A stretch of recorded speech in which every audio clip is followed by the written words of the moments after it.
Hey, everybody, Finance 3303,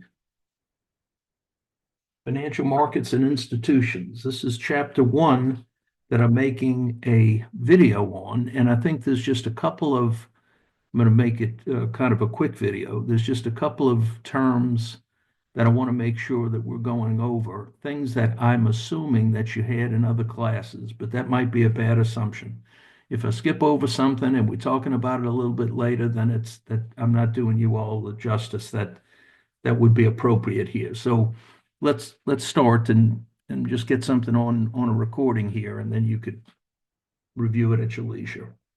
All right, so role of the financial markets. Guys, being a banker for over 40 years, it's a pretty good idea what financial markets are, and I think you do too. But it's, financial markets are the place to go. Use a bank account as a, for instance, if you depositing money in a bank account to a banker, you're telling me that you don't need the money right now, especially if you put money in a savings account. Now, the person behind you wants to make a car loan and they want to use some of your money to make that car loan. So it's their financial markets are intermediaries. They stand between, in the case of stocks and bonds, they stand in between buyers and sellers. For every buyer, there has to be a seller and vice versa. So what we're looking at here is financial market is a market which financial assets, securities such as stocks and bonds can be purchased or sold. The book goes into other financial intermediaries. They go through banks, credit unions, they go through commercial banks, they go through investment banks. So I want to add those to it and just not talk about stocks and bonds because it's really narrowing it down to a particular market and one that I think the book goes into a little bit more broad categorizations and discussions about others. So some of those things are going to come out in this chapter, but we'll get them as they come. All right, so very simply. All right, the role, like I was saying, it's going into it's summing it up here with surplus units and deficit units. If you feel you got paid or you got too much money in your pocket, and not in a literal sense, somebody who's going to say, I'll never have too much money in my pocket, but as a practical matter, if you need a bank account, you need to do some banking someplace. So you're putting money in there to hold it. It's just a safe thing to do. And you could pay your bills out of it, use your debit card and electronic services that would become used to. Deficit units would be when you're borrowing. I don't have any money in my bank account, or what I have is paying my bills, but I certainly don't have enough for a new car. That I need the financial institution to help me with doing that. So that you would create a kind of a debit type of environment there, or a deficit type of environment. So just keeping in mind what those two things are, those are the type of terms that I was alluding to a little bit ago, that we're just building on this, what I call a very simple understanding here. All right, so what else we got down here? All right, they talk about securities. The things that are outlined here are easy to pick on. Equity securities are stocks, debt securities are bonds, but they're going to widen that out. We're going to talk about some other things.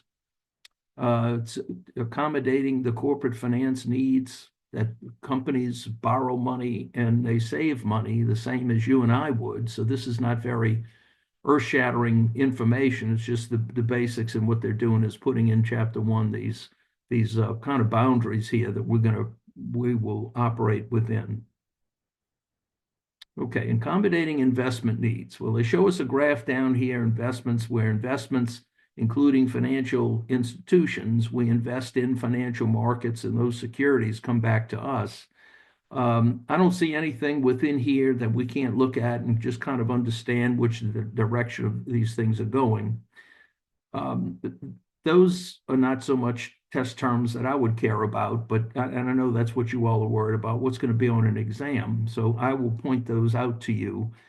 And here are two that I think deserve a little bit more attention. Guys, the primary and secondary markets, and if you haven't heard that from another class, primary markets, in case we don't know, is, imagine that Ford Motor Company needs money and they're going to float a bond deal, they're going to issue stock or whatever. They go to an investment bank and they set that deal up. The investment bank gets the money to Ford. And let's say they need $1 billion and they're going to sell bonds to get it. The investment bank gives Ford the $1 billion, has the bonds created, and for the minute that they're holding them, that's the primary market. You and I haven't seen these bonds yet because they haven't gone out to the exchanges. Once they go out to the exchanges, it's on the secondary market where you and I would trade them. And a lot of people would confuse this. I'll spend a minute on here because I think it's worth it. A lot of people would confuse. It's like, oh, I bought a bond yesterday, a Ford Motor Company bond, so they got my money. They did not get your money. You bought it from a person that already had the bond and is selling it to you. So that's secondary. You didn't buy it right from the investment bank. That was a primary purchase if it came right from the investment bank. And the investment bank was dealing with the underlying company, in this case, Ford. So I think that's worth having a few seconds on, and I would like us to understand the difference between primary and secondary. And there's an example down here that I'll bring it up here, and it'll be on the recording, so if you need to read it. All right, the other one is the important characteristic of securities that are traded on secondary markets is liquidity. And guys, the ability to turn an asset into cash at a decent price is important naturally, but the financial markets in particular pride themselves on the speed at which you can get into a trade and out of a trade. And that's, Fidelity Investments, the brokerage account that I've been using, they've been my broker since 1982. It's been a long time. And I remember dial-up modems and everything. Well, they're now guaranteeing a 1-second execution. By the time I hit go, either I'm buying or selling, they want that to come back to me in 1 second. So that they've come a long way. I remember dial-up modems where it took, 10 minutes just to get into the account and do what you needed to do. Well, that's a hell of a liquid market. You know that, you could be out of a security or into a security in a very, very short period of time now with everybody on, fast internet and those types of things. So liquidity is a particular component in financial markets and in financial institutions. You want that liquidity to be a primary part. Imagine walking into your bank, wherever you're banking now, and say, I want $10 out of my checking and savings account. They say, we don't have it.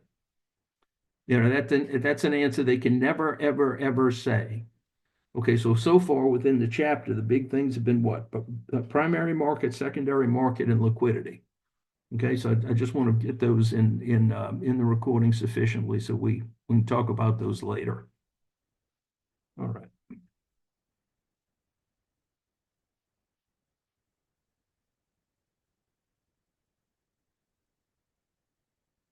Securities traded. So we go into money market securities. A money market is, you can open up a money market account at your bank, but the money market is which the banking system is usually trading certificates of deposit, and yes, they're tradable.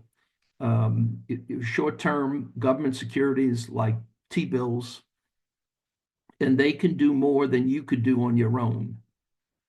Meaning they could trade in volumes and get pricing that an individual can't get. So that's usually what constitutes a money market. And then I could offer a money market account at my work to customers and say, I'll pay you a little bit better than a regular savings account, but the interest rate can fluctuate because I don't know what's coming on tomorrow. I don't know what the money markets are going to have in store for me, but I could trade in those markets to bring a better return to you as a customer by trading these securities. And also, I want to leave it very liquid. And guys, years ago, the money markets used to be like, you can only withdraw $2,000. That's a minimum amount to withdraw. They didn't want you clearing your cell phone bill through your money market account. And some of those things are largely gone. But it was just to try to emphasize that it's really not the typical savings account. It does more than that. And the bank wanted to count on larger deposits coming into those accounts so they could do more with them. And I think, again, a lot of that stuff is gone. But that's a money market account was, they facilitate the sale of short-term debt securities or deficit units. They're saying right here in the paragraph, but it just boils down to what I described just a second ago. So we don't have to get necessarily tied up on it. We just want to know what that is.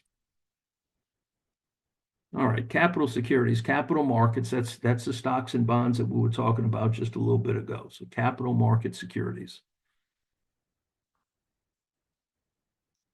All right, derivatives. Also, we're going to cover derivatives as I had mentioned in the first class, and there are 3 separate chapters in the book on derivatives, and they derive their value from the movement in the price of an underlying asset. And I know that that's a mouthful. Let me say it again.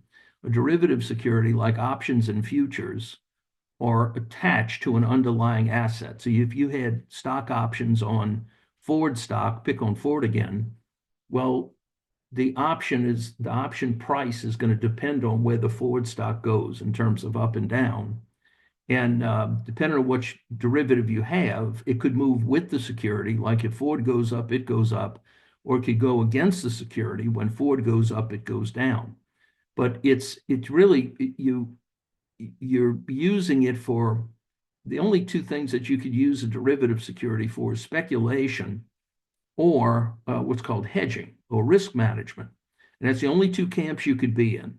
And we'll get to those when we get to the chapter on options, but they are very handy if somebody wants to really leverage their account and turn a relatively small amount of money into a larger amount. You could do that with derivatives, or you could hedge a position. You could say, well, it's like buying an insurance policy on a stock that you own. You say, well, what happens if the market turns down? Well, you can hedge it by doing risk management with derivatives. And those have been around for a long time in the futures markets, for instance, and it usually attached to commodities, where somebody that's a wheat farmer, it works all year and then gets the wheat, harvests the wheat, and is going into town to sell it. Well, at what price? And so what they have done years and years ago, like when things were very primitive, they would want to hedge their wheat and their crop, because they're going to market and everybody else is going to market at the same time, because all the wheat is harvested within a particular period, or oranges, or a lot of things in the commodities.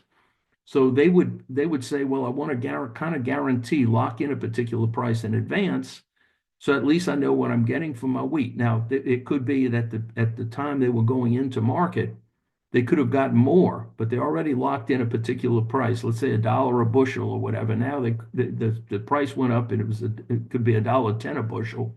They don't share in the extra dime, but they did lock in the dollar to make sure they had enough money to run their farm. So derivatives are very cool things. They're very finance specific.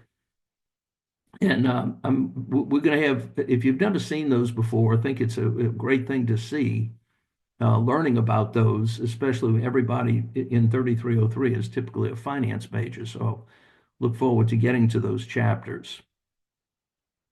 All right. All right. So on evaluation of securities, guys, finance, in case this hasn't ever been mentioned to you, is a valuation subject. And if you want to remember this, you have out there, you have price, which is usually readily available, and pick anything, the price of a stock, the price of a gallon of milk.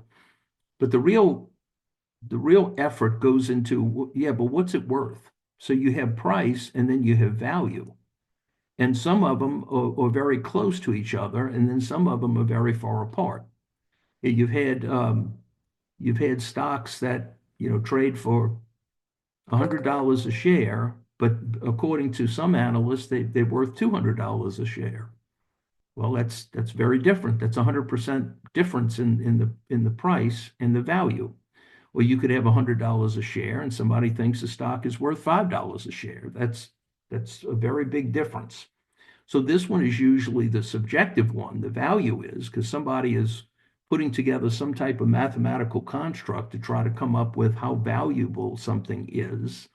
And corporations tend to be a little bit more complicated in their financials than a person would be. So it's hard to come up with what kind of earnings is the company going to have this quarter or for a longer period of time. And that would come under this broad category of trying to value securities, stocks, bonds, mutual funds. Valuation could extend to other assets. How much is a rare painting worth? Well, a lot of times it's just what somebody's willing to pay for it. There's nobody that could say, well, this Van Gogh painting is worth $4 million and be emphatically right about it. Because somebody else might say, I wouldn't give you $4 for it. It has no value to me. So impact of information on valuation, if we're sticking to stocks and not worried about rare paintings, everything that comes out every day, somebody could argue is maybe alters the valuation of a stock that you're interested in. So it's not just things that are within the company. Is the company doing well? Are their sales going up? Or the tax situation is intact. The taxes are not going up. They might be going down. You got all these factors that could be influencing the value of a security. And factors that are outside of that. What are market interest rates doing?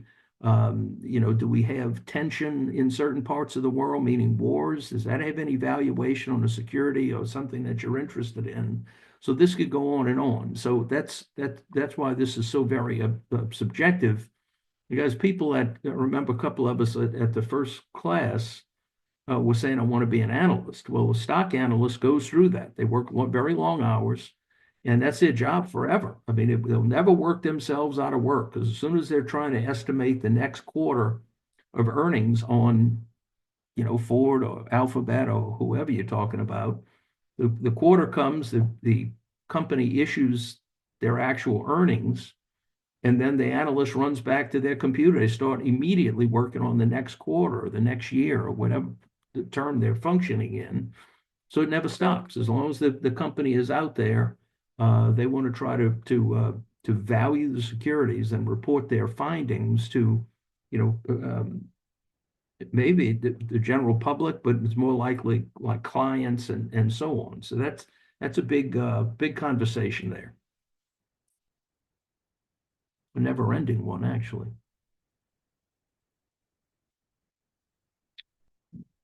Yeah, there we go. Okay.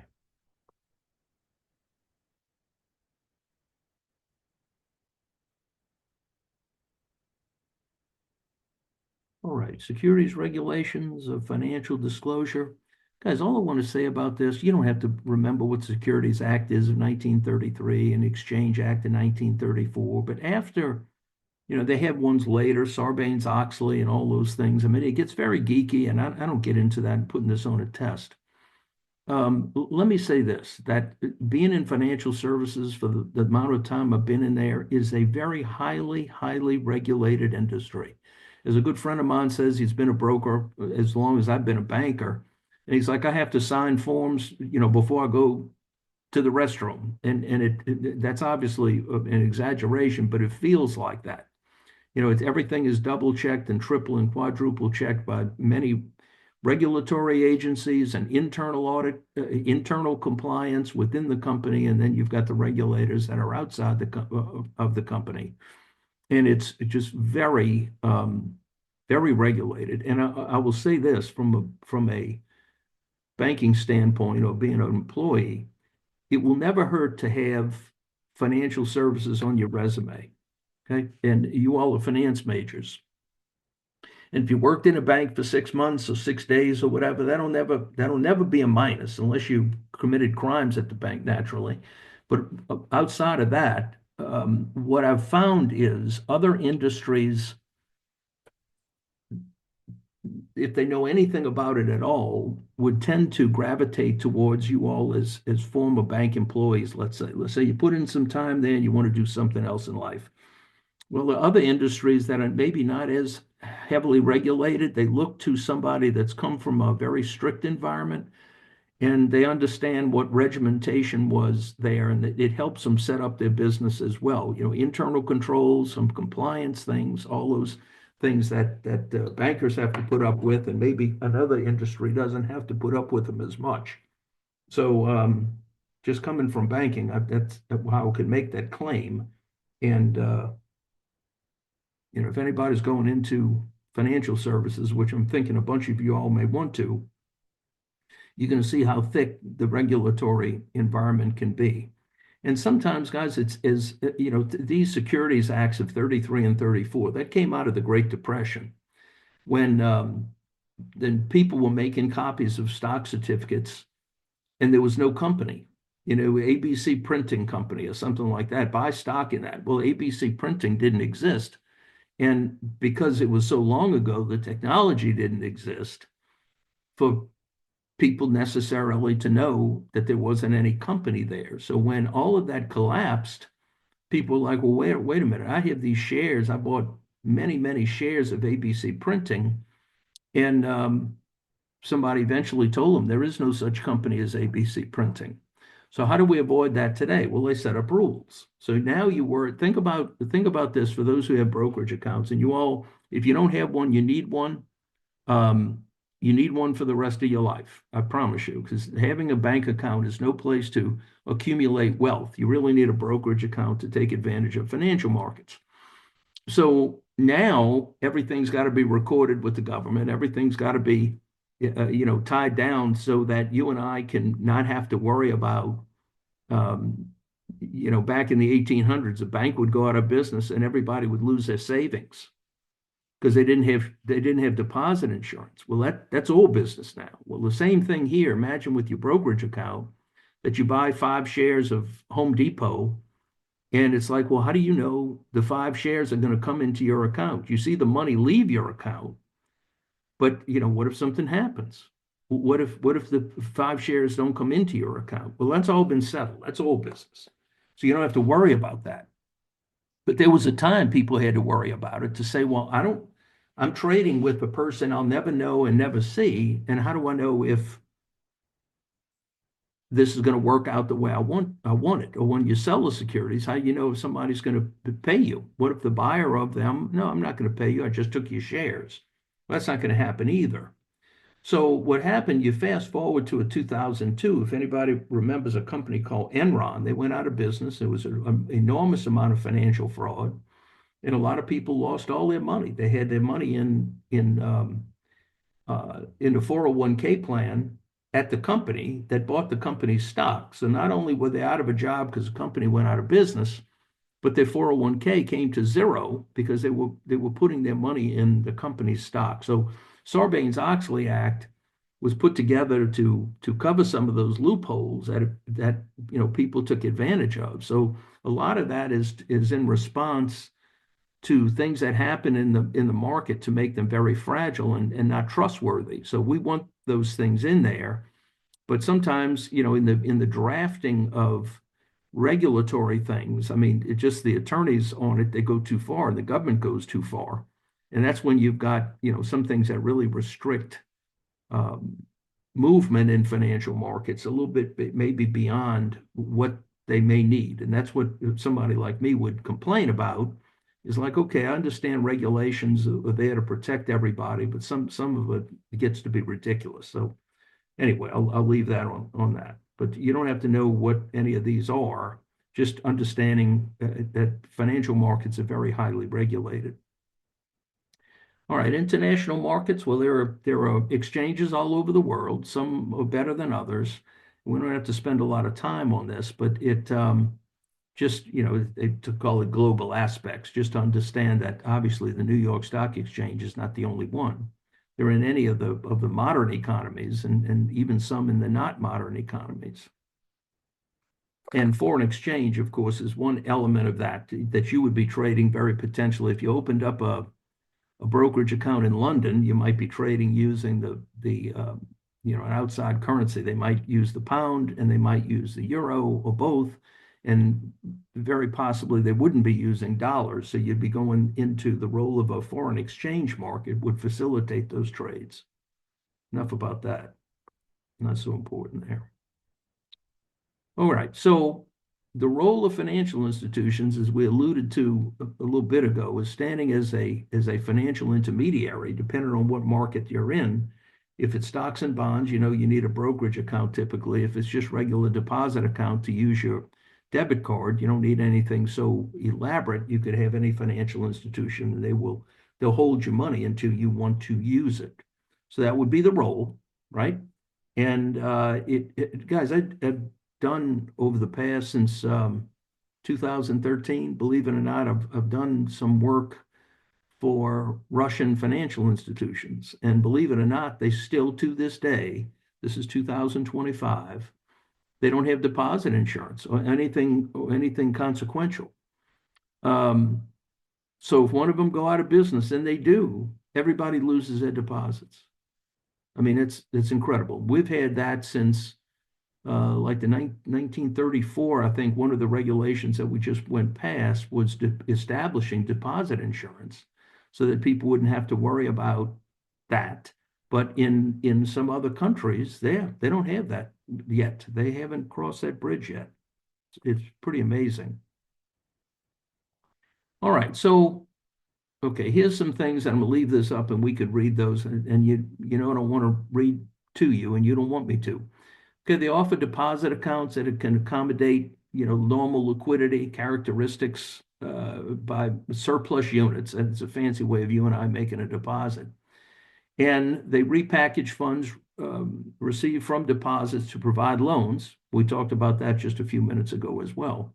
They're willing to accept some of the risk, okay, on a loan, especially if of somebody's default, and that doesn't impact you, the depositor, right? They're not saying, well, I loaned your money out to Joe Jones. He didn't pay us back, so that's too bad for you. No, they take care of that within the financial institution, so you're not worried about such things. And we claim to have more expertise than the individual person, so we can operate in that environment. And again, a highly regulated environment to make sure that people don't go off the rails. And even with all the regulations, somebody sometimes does go off the rails. They get too deeply into some types of loans that, they don't, they suffer a lot of defaults. So some of those things can happen, and that's where the regulator steps in and makes sure that all the depositors are made whole, that people get their money back. Okay, and they diversify their loans among numerous deficit units, which mean they could absorb the defaulted loans better than an individual could. Okay, so we understand that. That's what a typical bank does. All right, so we have a couple of them, like a non-depository. Think about it. The finance company is a company that makes loans, but they don't take deposits. They borrow money from other people to loan it out to their customers, but they don't have deposits. So, sometimes people have said, what is the definition of a bank or a credit union? Well, they take deposits and they make loans. So if you're absent one of those, then you're not a bank. So typical with mutual funds. I mean, you're buying shares of mutual funds, and they don't make loans. So that's the other part of that. So you got non-depository financial institutions in the way of these two, and finance companies tend to loan money at very high rates. So people normally don't buy. It's the subprime borrowers that maybe use finance companies that their credit is damaged, and they can't qualify for typical bank loans. You see people going to finance companies. Mutual funds, however, would be excellent investments for people like us, because they provide a very typically a very diversified portfolio. Us buying into a stock mutual fund, they might be buying 100 shares, 100 different company stocks, or 1,000 different company stocks. So it's good for the small investor, like all of us are. In other words, we're not a big corporate investor. And right here, just it echoes this money market mutual fund like we were talking about before. So when you open up a brokerage account, and again, you should, and you start it with a minimal amount, let's say $5, and where's that money? Well, it's sitting in what they would typically do. The broker would put it in a money market mutual fund until you want to buy some stock with it or some bonds, or put it in a mutual fund, or just leave it there forever. It would be in a money market mutual fund that would be liquid, like we discussed before. And now we're going into securities firms like brokers, a brokerage firm. Okay, the broker is a person typically that's a go-between. Okay, if you want to buy, they'll find a seller, and of course, a lot of this is the technology of the market has caught up where you're not calling a broker each time, or you're never calling a broker ever. You put in through your computer, your laptop, your phone, whatever you want to do, and it's going through that go-between. It's just not being touched like it used to be by hands. People aren't there necessarily, but you can get a full service brokerage account where the broker would know you and you would know your broker, and they would call you and you could call them, speak to them about particular trades, speak to them about what you want to do with your account. And that's a more expensive option than if you and I opened up a Fidelity account, which is a discount broker, but one of the larger financial institutions in the world. And you would be responsible for all your trades, and they would provide the platform to do that. Securities firms sometimes are also acting as dealers, like a car dealer. You go to the car dealer to buy a car and you see the inventory and you may buy something from them.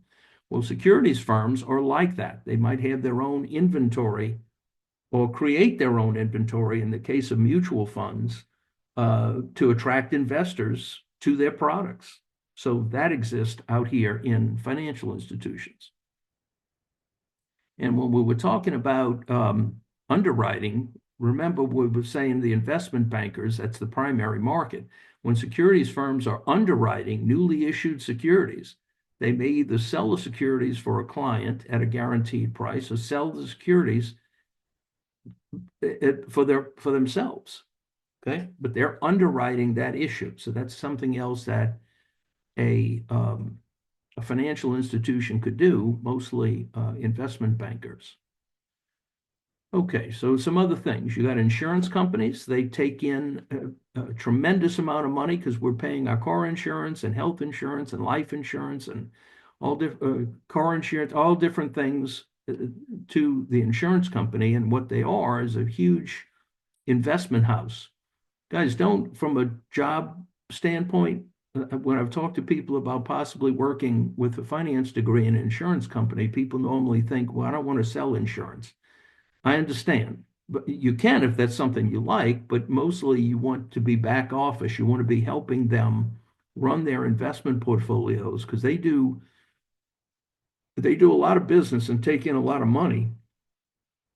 In the Allstates and the State Farms, the billions of dollars, and they want to invest it and get the best return from it. So that is a fabulous place to look for work. Okay, same story, pension funds. It's like, you're running 401k plans for some big companies. Imagine running the 401k for Google. Imagine that's a lot of money. Need somebody to invest it, need somebody to look over those investments, so that working for a pension fund wouldn't be a bad idea. And they need finance people. Okay, let's see what we have here, guys. Comparison of roles amongst financial institutions. Okay. Yeah, I'll leave this up so it's part of the recording. If you want to look at this, I'm not so crazy about getting into that. That's not something that I wanted to focus on.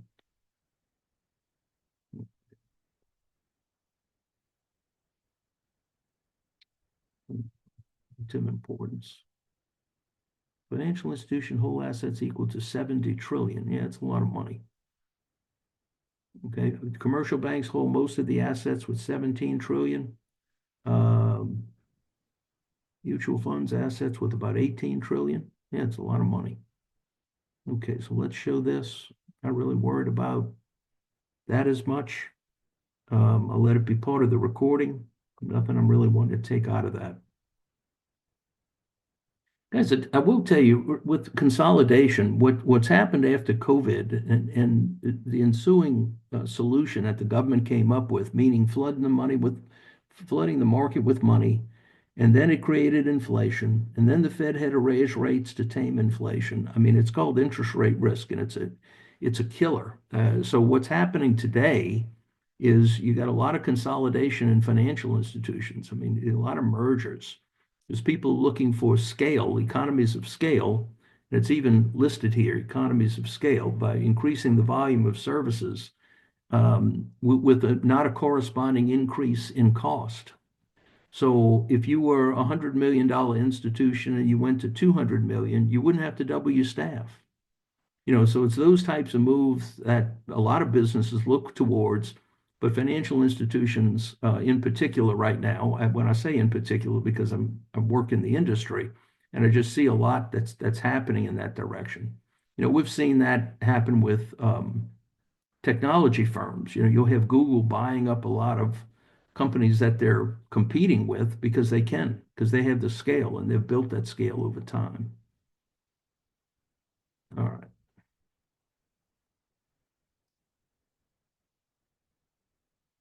Systemic risk above financial institutions. So what we'll do is I want to say, let's say what systemic risk is, and then understand that a little bit better. But that's not a bad term for us to know. Okay, so given the frequent business transactions between types of financial institutions, financial problems can occur at one or a few institutions and quickly spread.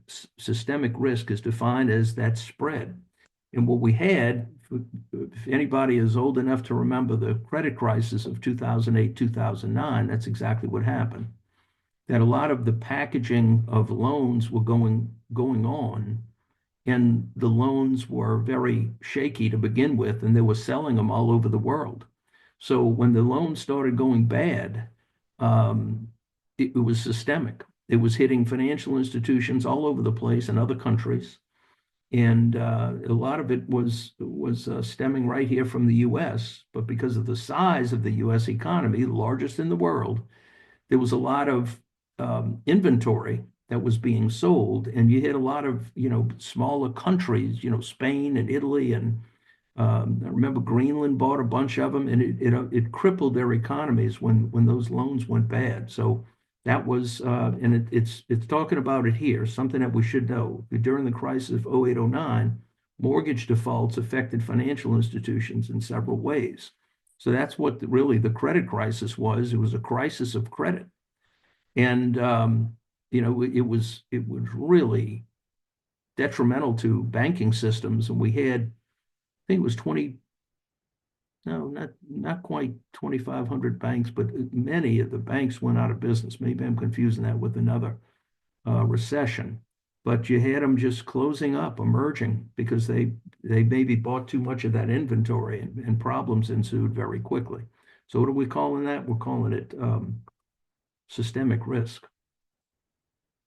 Okay, so that brings us to the summary of chapter one. I just wanted to get a couple of those terms out there, and not to belabor them too much, but I'll put this summary here. I'll scroll up so it's part of the recording. But that's really all I wanted to get. So it must be about 10 or 12 terms, guys, that I think is important enough to understand. So going forward. They have some counterpoints in the book. We don't have to go over those, not in chapter one at least. Okay, that'll do us for chapter one. Appreciate it.